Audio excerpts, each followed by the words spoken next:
Estamos agora de volta com a palavra a doutora Denise acerca da integridade, mais uma vez, física do detento.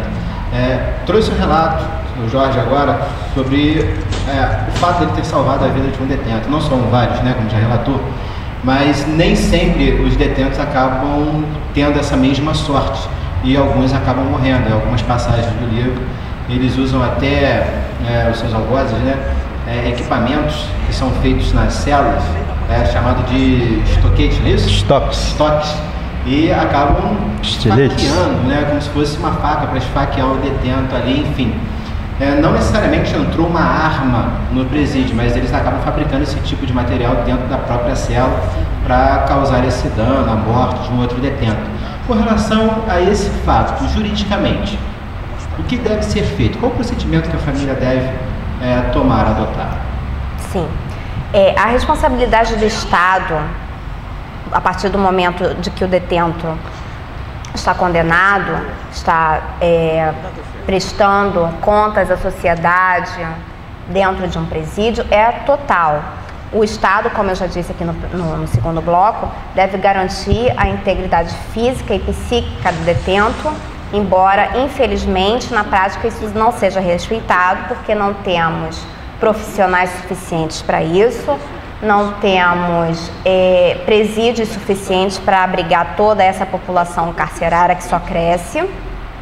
Então, o que caberia, e o presídio tem suas próprias regras, infelizmente, como não se respeitam as leis, criam-se as regras internas de convivência no presídio. Infelizmente, muitas das vezes, essas regras desrespeitadas, ou em tese desrespeitadas, ocasionam ou a lesão corporal ou mesmo a morte do preso. Eu tenho, inclusive, um processo de responsabilização civil, né, do Estado por um preso que, não sei se por todos é conhecido o Instituto da Remissão de Pena, em que cada 3 dias trabalhado representa um a menos de sua pena. Pois bem, ele trabalhava no presídio e uma vez cortando grama, não lhe foi dado o equipamento, né, de segurança suficiente, portanto ele não estava com aquela máscara que protegia o rosto. Então a máquina bateu numa pedra e essa pedra resvalou no olho dele, ele ficou cego de uma vista. Não bastando esse acidente, ele ainda demorou a ser socorrido, o que ocasionou a cegueira de uma vista. Esse processo indenizatório contra o Estado corre frente à Vara de Fazenda Pública, que também é soberbada de servir esse processo. Vai demorar anos para sair, né? Então, assim, o sistema é lento, por todos é conhecido que a justiça é lenta. Às vezes não depende só da capacidade do advogado, mas o cartório também está soberbado de processos, o juiz também tem 8, 10 mil processos para julgar, acima de sua capacidade física. Claro que há responsabilidade do Estado sobre esse preso, sobre a lesão corporal que ele sofre, sobre a lesão psíquica, sobre o homicídio dentro da prisão. Claro que há. Mas até o Estado ser responsabilizado e pagar por sua responsabilidade, o preso já foi lesionado, ele mesmo já morreu lá dentro. Então, o prejuízo do Estado é pequeno frente ao prejuízo da família. Mas, infelizmente, acho que os governantes não prestam muita atenção a essa população carcerária, porque bem como vimos aqui com o seu Jorge, desculpa, nos deu um relato sobre a vivência dele, o preso não é enxergado como um ser humano. É esquecida a dignidade do preso, é esquecido que ele é um ser humano, é esquecido que ele tem sentimentos, que ele tem uma vida ali dentro e que, portanto, ele é visto como lixo, deixa morrer lá, deixa lesionar, deixa ficar cego, porque é isso que ele merece, né? Infelizmente, a mente das pessoas aqui fora é isso. O seu Jorge, ele foi um agente penitenciário exemplar, soube conduzir bem todos os seus plantões e obteve muito respeito junto aos detentos, na época que ele trabalhou no sistema prisional. E, em contrapartida, existem também os maus profissionais que são outros agentes penitenciários que facilitam. No próprio livro também tem esse relato que vocês conseguiram dar um flagrante em um agente que estava conduzindo, levando drogas para o interior do presídio. E ocorre também situações do agente estar passando, permitindo o acesso também de armas. Teve um caso interessante que eu pude presenciar, que foi uma rebelião no presídio, e nessa rebelião, houveram mortes, várias mortes, e um dos mortos foi justamente um dos líderes da rebelião. Uma decisão bem estranha do judiciário determinou que o Estado não deveria ser condenado pela morte desse detento, justamente por ter sido ele responsável pela rebelião. Essa decisão me chocou por quê? Porque, de certa forma, houve falha na prestação do serviço ao permitir o ingresso daquela arma até chegar à posse do preso. Como é que fica essa questão? Quando há falha no sistema, no caso do agente, o agente, por algum momento, ele se deixou corromper, deixou permitir que entrasse drogas, entrasse armamento, o Estado não deveria responder completamente sobre todo e qualquer dano, independente do preso posteriormente ter ocasionado a rebelião? Sim, sim. A responsabilidade do Estado é total sobre o preso.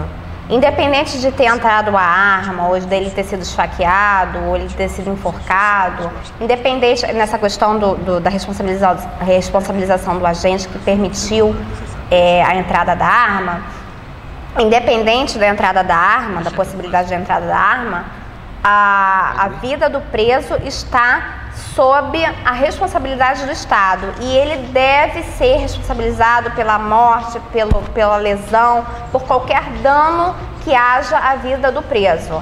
A questão do que você me relatou agora, do agente penitenciário que permitiu a entrada da arma, apenas garantiria ao Estado um direito de regresso sob o valor indenizatório que ele pagasse à família do preso. Jorge, em uma das suas passagens no sistema prisional, você chegou a relatar, acompanhar alguma hipótese do agente, um colega malfadado ao crime também, ter permitido o ingresso não só de drogas, como também de armas? Como é que funcionava lá o sistema de vocês, aqueles agentes penitenciários corretos, íntegros, para justamente tentar dar o flagrante nesse agente? Qual foi o procedimento, se é que já houve, nessa situação contigo lá dentro do sistema penitenciário? O que vocês fizeram? Na realidade, o agente penitenciário trabalha sempre olhando o outro. Nós não podemos falhar. Se nós falharmos, entregamos a cadeia na mão do preso. O que acontece? Quando eu narro no livro uma passagem de um agente penitenciário que foi pego transportando drogas para dentro do presídio. Por quê? Eu já trabalhava numa turma de agentes coesa, amigos, e nós nos vigiávamos, mas também ficávamos com os olhos abertos naqueles que ingressavam. E, por infelicidade, um desses agentes foi transferido para a nossa turma. Nós passamos a observá-lo. E observamos durante um período, porque para nós que trabalhamos, que temos aquela experiência de viver, entendeu? De viver encarcerado praticamente, nós vamos captando, entendeu? O preso nos observa, nós observamos os presos observam os guardas e os guardas observam os presos. Nós passamos a ver que aquele agente era sempre procurado por uma determinada facção. Até que passaram alguns plantões e nós chamamos aqueles detentos que sempre procuravam por aquele agente. E dissemos para ele: você vai ter que desenrolar isso aí, porque senão a coisa pode mudar para você, pô. E ele, na realidade, ele entregou a gente. E nós Fizemos contato com a direção da unidade e naquele dia X do plantão, aquele guarda estaria trazendo drogas para dentro do presídio. Nos reunimos antes de pegarmos o caminhão para ir para o presídio, que é do outro lado da ilha, e foi constatado que o avião, né, como é chamado no meio policial, era aquele agente. Ele foi preso, perdeu o emprego, infelizmente assim. Mas se trabalhando direitinho, nós conseguimos impedir muita coisa. Uma pergunta agora, doutora Denise. Esse agente penitenciário tem o dever de zelar pelos detentos processos de tal forma, seja permitindo o ingresso de drogas, de arma, ou até mesmo agredindo verbalmente e fisicamente o preso. Com relação ao preso, nós já falamos várias vezes aqui dos direitos, enfim. Mas o que poderia estar ocasionando a esse agente uma conduta dessa desonrosa, digamos assim?